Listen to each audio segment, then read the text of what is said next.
Hello, family. I hope you are doing well. It's Pastor Derek coming your way again with your Marriage and Narcissism Season 2 or Part 2, where we are looking at the effects of narcissism in marriage. Okay, so this is the number 2 of the effects of narcissism in marriage, which happens to be Part 12 of the entire narcissism series. I don't know how far it will take us, maybe 30, 40, I don't know, but the Lord will lead us because it's a very broad topic, and it's been a wild eye opener. It's been a very deep study, and I hope that it is helping you. I hope that it is blessing you, and that it is keeping you on your guard. And if you find yourself in a narcissistic marriage, you are now understanding certain things, and you are now able to position yourself well, so you don't put your emotions into anything, and you don't become a victim, you don't become a supply. You're able to hold yourself, put in proper boundaries, whilst also not taking things personal, not becoming bitter, not trying to punish them or hurt them in any way. All right, so another effect of narcissism on the victim and the marriage itself is constant conflict and turmoil. When you are married to a narcissist, you will not know peace, because they are not in the marriage for that. Okay, you see, you are two different people with two different visions and aims in the marriage. You are there because you think you found a lover, you want to do life together. They are there because they have this emptiness in their heart that it's like spiritual vampires. Okay, they have this, or love vampire. They have this emptiness in their heart, and somebody must fill it. Okay, so they are there to use you to fill that void. You are a supply, and they fill that void through the love you give them, the attention you give them. And it doesn't matter the type of attention, whether it is good, positive, romantic attention, or argument attention, crying attention, emotional attention. Any attention is enough for the narcissist, and they'll use anything in order to get you focused on them, to give them that attention. Okay, to give them that attention. And arguments, conflicts are one of those things. When they see you broken, crying, sad, confused, arguing, angry, it shows that they still have control over you. Don't forget that narcissism is all about control. So anything, so first they get you unstable for their sake, that you are in any situation. If you are happy for their sake, you are sad for their sake, you are emotional for their, whatever, for their sake is good enough. Okay, and so turmoil, conflict is one of their major tools. If you are married to a narcissist, know that when they are fighting with you, they are not doing it because they are worried about something. For them, it's a normal day at the office. They need the conflict, they need the supply. It's like they are on a drug, they need it. So you cannot just be quiet, focused on your life, making your progress, doing well, without focusing on them. You are not allowed to have a life of your own. You live for them, you exist for them. Okay, so whatever the case, you should be supplying them something, and they have every right to treat you anyhow, and you don't have a right to fight back. When you do, then there'll be the conflict, because they don't have empathy. They can't understand, why must you be hurt that I said something against you? Why must you be hurt that I didn't follow through a promise I gave? Why must you be hurt that I am doing what I want? Why must you be hurt that I will not allow you to do what you want? And each of these, any flimsy thing can turn to an argument. They don't have empathy, so they are not able to understand, oh, okay, this is your view, this is your point, oh, this is how you feel. They don't get that. So everything has to be how they feel, what they want, how they want it, whether it makes sense or it doesn't make sense. And if you don't understand this dynamic, what you do is that you want to try to explain things, you want them to understand so that they will agree with you. That is your problem, that you want a narcissist to understand, that you want a narcissist to see anything from your viewpoint. They are not wired to do that, so that will now bring in all sort of things, and they will have something called narcissistic injury. Narcissistic injury is when you don't give them what they want, or you don't allow things to go the way they want. When their ego is bruised, their intelligence intelligence is bruised, their desire is bruised. And when they get a narcissistic injury, they don't forgive. They will have to strike back. They have to do anything to put you into disarray. And so this is where gaslighting comes in, where they will make you think that what you are thinking is not what it is. What you are saying, you're overreacting. It's not true. It's not so. They will minimization. They minimize anything they do. Whatever they did, this little thing that I did, look at how you are behaving. Look at how you are reacting. Everything they do is very little, or they either didn't do it, or it's very, very little. But your reaction is out of proportion. Whatever you do, actually you did. What you didn't do, you actually did. So in such a situation, you will always have an argument. And when you are arguing, they are not listening to what you are saying to have an agreement. Don't forget, the narcissist is not interested in having peace. They are not interested in having an agreement. They are not interested in us, like the marriage. No. For them, it's a different thing. It's a different thing.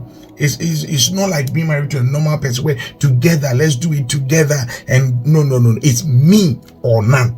Okay. So with that, they will be listening to whatever you say. When they try to force you to say more, they are not trying to understand you. They are looking for something that they will use to hook you. Okay, so there is word baiting. They are looking for a word that they will hold on and say, aha, look at you, I got you. Look at what you've just said here. And then they can take the entire argument. You can start the argument on a pen, and by the time you realize you are talking about cars, because when you were talking about the pen, you said that a car brought the pen, and so now the whole thing would lead from pens to cars. Okay, and you can be so confused because you won't start on one argument and end there. It will be taken from every word you use will be used against you. So they pick it here and pick it there. It's so disjointed, it's so confusing, it's so frustrating, and then they will use words to bind you. What you make a statement, they will quote the statement back to you and take words out so that it starts meaning something else. They will quote the words back to you and add new words so that it means something completely different that you didn't mean. And you all are, because you don't know, you want to explain it, that's not what you meant, that's not what you said, and you are getting angry because they are twisting your words. You are getting frustrated, and the thing gets worse and worse and worse. So some simple argument that started on a pen, before you realize 5 hours, 6 hours, 8 hours, you are still on going round and round and round and round and round. By the time you finish, you are drained. You are angry, you are frustrated, you have cried, you want to run into a tree.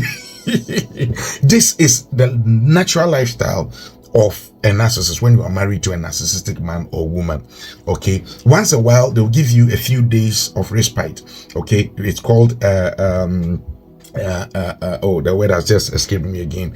Okay, reinforcement, narcissistic reinforcement. So it helps you to relax, and then during that period they'll show you love, they'll give you a little peace, so you begin to think, oh, they are not that bad, they are that kind, they are so good, so it doesn't matter, that was just then in 3 days time they'll start another one. Okay, and this thing, it conditions your mind. In psychology, it conditions your mind. It's called conditioning. Okay, it conditions your mind, and then you get trauma bonding. So now you become used to it. Dopamine and things begin to get associated with it, that you are always looking forward to the next love thing. So whatever bad thing they are doing to you now, whatever argument, whatever stress, it's not a big deal because you are looking for the next exciting time. Okay, so that's how it works. So you become bonded and you can't leave them. You wouldn't want to leave them.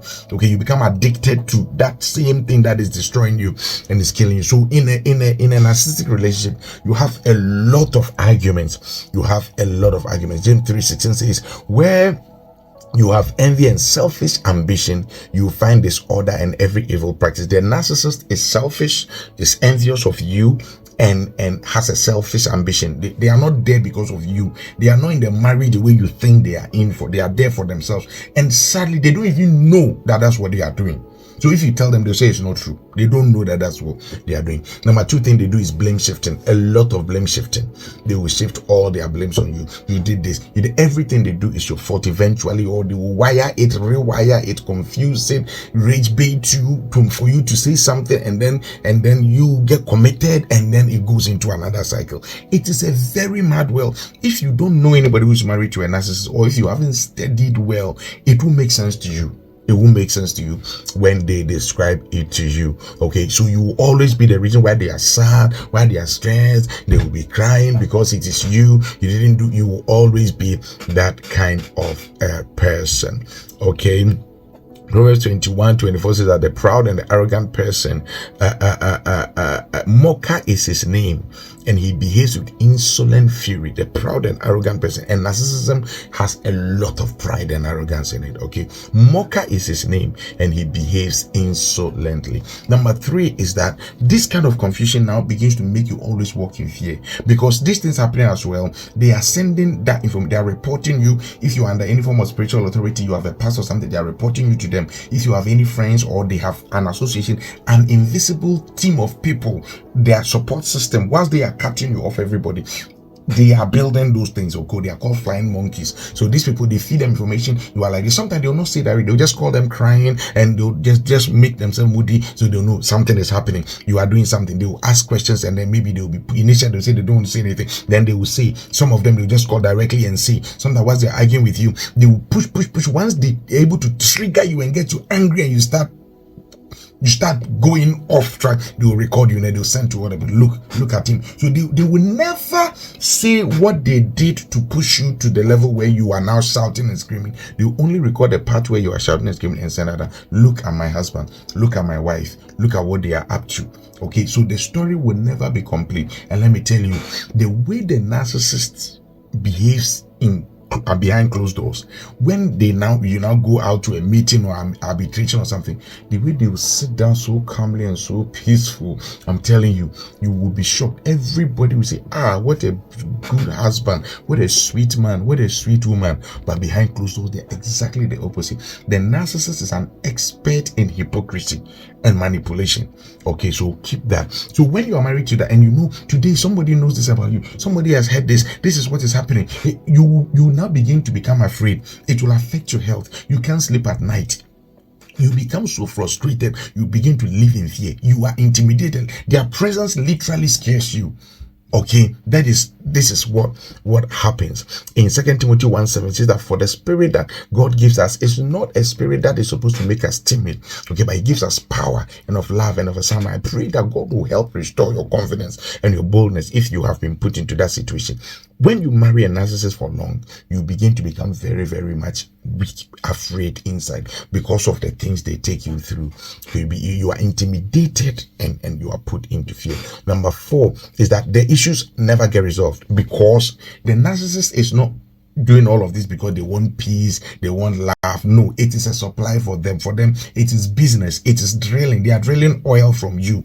Every time they have the argument from you, they are receiving attention. That's how they get their energy. It's like the moon. The moon never has light. It always has to align itself with the sun in order to get the light, okay, and reflect it. So that's how they are. They are very empty and vain inside.